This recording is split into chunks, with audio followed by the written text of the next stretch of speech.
بسم اللہ الرحمن الرحیم۔ السلام علیکم۔ ان میں کوئی سالار ایسا ہے جو نرم مزاج ہو؟ توما نے پوچھا۔ ابو عبیدہ یہودی نے جواب دیا، بڑا ہی قابل، بڑا ہی دلیر سالار ہے، مگر رحم دل ہے۔ اپنی فوج میں اس کی حیثیت کیا ہے؟ ابن ولید کے بعد حیثیت ابو عبیدہ کی ہے۔ دوسرے یہودی نے کہا، ان کی خلافت میں جو قدر و منزلت ابو عبیدہ کی ہے وہ ابن ولید کی نہیں، ابن ولید کا درجہ اس کے بعد کا ہے۔ تمام مسلمان خود خلیفہ اور ابن ولید ابو عبیدہ کا احترام کرتے ہیں۔ یہاں سے توما کے دماغ میں ایک فریب کاری آ گئی۔ یہودی اور عیسائی عرب مشیروں اور دانشوروں نے اس کی رہنمائی اور مدد کی اور ایک منصوبہ تیار ہو گیا جو مختصراً اس طرح تھا کہ توما ابو عبیدہ کے آگے اس شرط پر ہتھیار ڈالے گا کہ اسے، اس کی فوج اور شہر کے ہر اس باشندے کو جو شہر چھوڑ کر جانا چاہے، اسے اس کے مال و اسباب، عورتوں اور بچوں سمیت نکل جانے دیا جائے۔ شہر میں لوٹ مار نہ ہو۔ توما نے یہ فیصلہ کر لیا تھا کہ وہ جزیہ ادا کرے گا، اور یہ بھی طے پایا کہ خالد کو قبل از وقت پتہ نہ چلے۔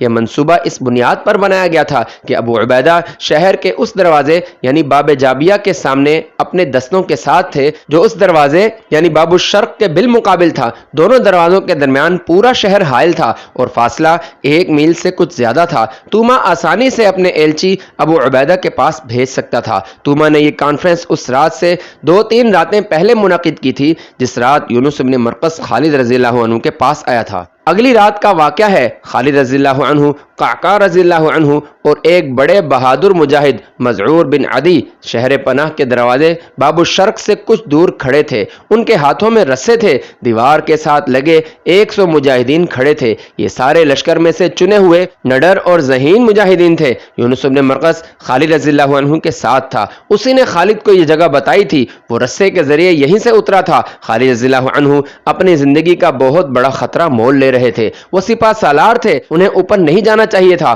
پکڑے جانے کا امکان تھا، مارے جانے کا خطرہ تھا، لیکن اس خطرے میں وہ کسی اور کو نہیں ڈالنا چاہتے تھے۔ انہیں اعتماد تھا کہ ان کے نہ ہونے سے مجاہدین میں بددلی نہیں پھیلے گی اور ابو عبیدہ ان کی جگہ لے لیں گے۔ یہ فیصلہ پہلے ہی ہو چکا تھا کہ خالد رضی اللہ عنہ کی غیر حاضری میں سالار اعلیٰ ابو عبیدہ رضی اللہ عنہ ہوں گے۔ خالد رضی اللہ عنہ نے اپنے ہاتھ سے کمند اوپر پھینکی۔ دیوار کی بلندی 13-14 گز تھی۔ کمند دیوار کے اوپر اٹک گئی۔ انہوں نے کچھ دیر انتظار کیا۔